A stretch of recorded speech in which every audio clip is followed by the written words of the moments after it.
नमस्कार, आप देख रहे हैं NIP न्यूज और मैं हूं आपके साथ ज्योति कनौजिया। आइए नजर डालते हैं खबर की ओर। मुख्यमंत्री योगी आदित्यनाथ ने कहा है कि प्रदेश का युवा अब नहीं रह पाएगा सरकारी नौकरियों से वंचित। सूबे के मुख्यमंत्री योगी आदित्यनाथ ने गुरुवार को लखनऊ से हेलीकॉप्टर से दोपहर 12:25 पर भदोही के चौरी रोड स्थित कारपेट सिटी में पहुंचे। वहां पर राज्य सरकार द्वारा 197.21 लाख की लागत से वहां पर निर्माण कराए गए कारपेट एक्सपो मार्ट का सहित 10 परियोजनाओं को लेकर लोकार्पण किया। साथ ही साथ 5 परियोजनाओं का उन्होंने शिलान्यास भी किया। आइए देखते हैं भदोही से आफ्ताब अंसारी की खास रिपोर्ट। न केवल भदोही जनपद को प्रदेश में बल्कि देश और दुनिया में भी एक स्थान दिलाया। ऐसे सभी हस्तशिल्पी, कारपेट उद्योग से जुड़े हुए जितने भी उद्यमी हैं, इन सब का मैं हृदय से अभिनंदन करता हूं और इसीलिए मैं विशेष रूप से यहां पर आया हूं। एक कोरोना कालखंड है। मार्च से लेकर के अब तक आज दिसंबर की अंतिम तिथि है। जब मैं 2019 में यहां आया था तब मैंने आप लोगों से कहा था कि मैं शीघ्र आऊंगा, कारपेट एक्सपो मार्ट के उद्घाटन के लिए आऊंगा। लेकिन पिछले 9-10 महीनों से हम लोग केवल और केवल उत्तर प्रदेश की 24 करोड़ जनता को बचाने के लिए प्रधानमंत्री मोदी जी के मार्गदर्शन में कोरोना से जूझते हुए, उससे लड़ते हुए और प्रदेश की 24 करोड़ जनता को सुरक्षित रखते हुए जो एक व्यापक कार्य योजना बना रहे थे, उसके कारण यहां पर चाहते हुए भी मैं कार्यक्रम नहीं दे पाया था।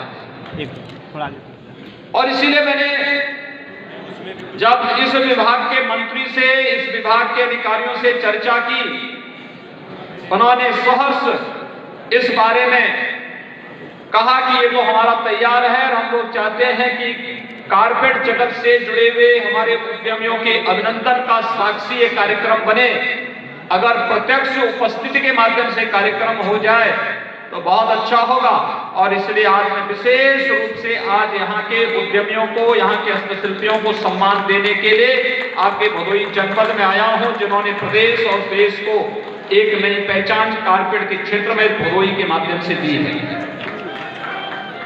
भाइयों बहनों, बहुत बड़ा कार्य यहाँ के हस्तशिल्पियों ने किया है अपने हुनर के माध्यम से, और वह कार्य सचमुच अभिनंदनीय कार्य है। इस अभिनंदनीय कार्य के लिए जितनी भी इसकी प्रशंसा की जाए वह कम है। और उसी के लिए मैं आज आपके बीच आया हूं, आपसे कहने के लिए कि इन हस्तशिल्पियों को और उन उद्यमियों को आगे बढ़ाने के लिए सरकार हर प्रकार का सहयोग करेगी। सरकार हर प्रकार का सहयोग देने के लिए, आश्वासन देने के लिए यहां पर आपके बीच आई है। आपने देखा होगा कोरोना कालखंड के दौरान बहुत बड़ा कार्य यहाँ के हस्तशिल्पियों ने किया है अपने हुनर के माध्यम से, और वह कार्य सचमुच अभिनंदनीय कार्य है। इस अभिनंदनीय कार्य के लिए जितनी भी इसकी प्रशंसा की जाए वह कम है। और उसी के लिए मैं आज आपके बीच आया हूं, आपसे कहने के लिए कि इन हस्तशिल्पियों को और उन उद्यमियों को आगे बढ़ाने के लिए सरकार हर प्रकार का सहयोग करेगी। सरकार हर प्रकार का सहयोग देने के लिए, आश्वासन देने के लिए यहां पर आपके बीच आई है। आपने देखा होगा कोरोना कालखंड के दौरान केंद्र और प्रदेश सरकार ने जिस तत्परता के साथ और जिस प्रतिबद्धता के साथ जनता जनार्दन की सेवा की, एक एक व्यक्ति की जान की कीमत को महत्व देते हुए हर एक व्यक्ति को शासन की योजनाओं के साथ जोड़ना और फिर उसके माध्यम से उन्हें प्रोत्साहित करने के लिए जो कार्यक्रम बनाए, उसी श्रृंखला में प्रधानमंत्री मोदी जी ने आत्मनिर्भर भारत की परिकल्पना की बात हम सबको दी और उत्तर प्रदेश आत्मनिर्भर भारत में सहयोगी बन सके, इस दिशा से एक जनपद एक उत्पाद की यह अभिनव कार्य योजना प्रधानमंत्री मोदी जी की प्रेरणा से 2018 में उत्तर प्रदेश ने प्रारंभ की थी।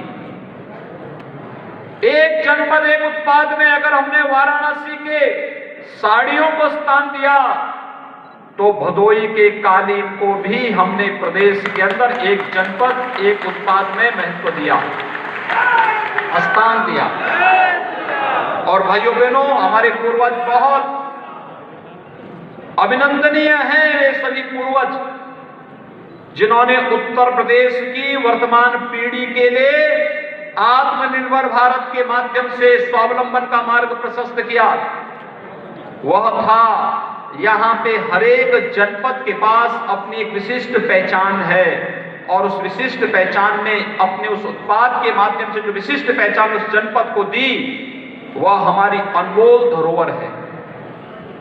अनमोल धरोहर किसी भी जिले में आप जाइए, यानी आखिर यहां के किसानों ने भी तो किसी भी क्षेत्र में इसे पीछे नहीं रखने दिया।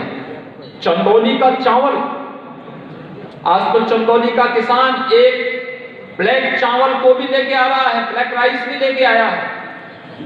बाजार में उसका दाम 700 रुपए तक मिल रहा है।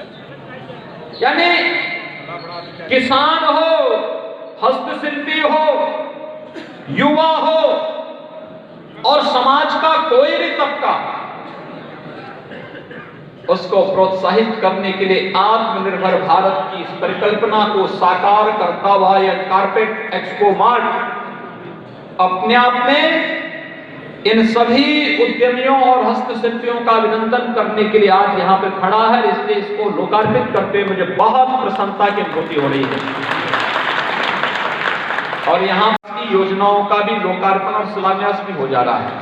हमारे सांसद, हमारे विधायक जी ने, श्री रविंद्रनाथ त्रिपाठी जी ने, श्री दीनानाथ भास्कर जी ने, श्री रमेश चंद्र बिंद जी ने यहाँ के विकास के लिए जो कार्य योजना बनाई, कहीं सड़क, कहीं पुल, कहीं चिकित्सालय, कहीं विद्यालय, कहीं ITI, कहीं पॉलिटेक्निक, कहीं पर पशु चिकित्सालय, कहीं पेयजल की स्कीम, कहीं पर कुछ ना कुछ ऐसा कार्य जिससे यह भदोई जनपद जो यहाँ का परंपरागत हुनर है, इसके साथ साथ विकास की प्रक्रिया का हिस्सा भी बन सके। और विकास की प्रक्रिया के हिस्सा बनने के लिए ही लोकार्पण और शिलान्यास की तीन योजनाओं को एक साथ, लगभग 200 करोड़ की परियोजनाओं का लोकार्पण और शिलान्यास एक साथ भदोई जनपद को आज प्राप्त हो रहा है। भदोई के भाइयों बहनों, मैं इसके लिए अपने सांसद जी को, विधायक, दोनों लोकप्रिय विधायकों का हृदय से इन्हें बधाई देता हूं। आप सबको भी बधाई देते हुए आपका अभिनंदन भी करता हूं, क्योंकि ये कार्य करने में जनप्रतिनिधि इसलिए सफल हो रहे हैं क्योंकि आपने इन्हें चुना, आपका जो समर्थन इन्हें है, इसलिए लखनऊ आकर के योजनाओं को इस धरातल पर उठाने में सफल हो जाते हैं। विकास की प्रक्रिया के साथ आपको जोड़ने में सफल हो जाते हैं। विकास में जनपद पिछड़ने न पाए, इसमें लोग सफल हो जाते हैं। बहुत सारी संभावनाएं हैं और उत्तर प्रदेश तो असीम संभावनाओं वाला प्रदेश है,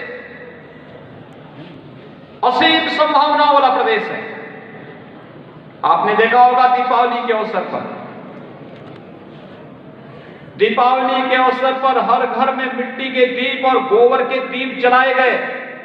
ये अब चीन से नहीं आए, यहीं के कारीगरों ने इसको बनाया, पैसा भी यहीं गया, उसके जीवन में खुशहाली आई। और जब अब मिट्टी और गाय के गोबर से बने हुए दीप जब घर घर में चले, तो लक्ष्मी गणेश जी का प्राकट्य स्वयं हर घर में हो गया। इसलिए तो खुशहाली आ रही है।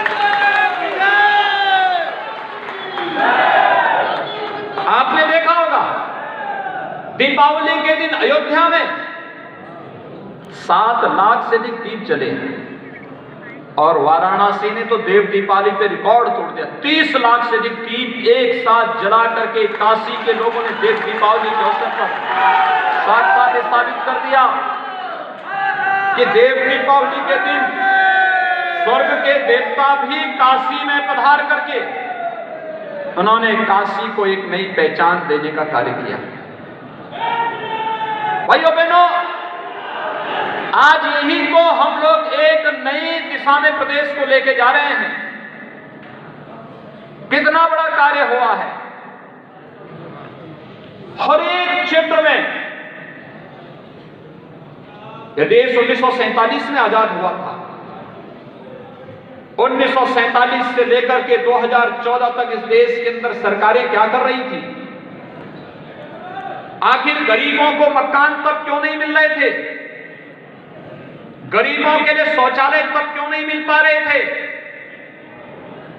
गरीबों को बिजली के कनेक्शन और रसोई गैस के कनेक्शन तक क्यों नहीं मिल पा रहे थे? गरीबों को आयुष्मान भारत में 5 लाख रुपए का स्वास्थ्य बीमा का कवर क्यों नहीं मिल रहा था? किसानों को न्यूनतम समर्थन मूल्य क्यों नहीं मिल पा रहा?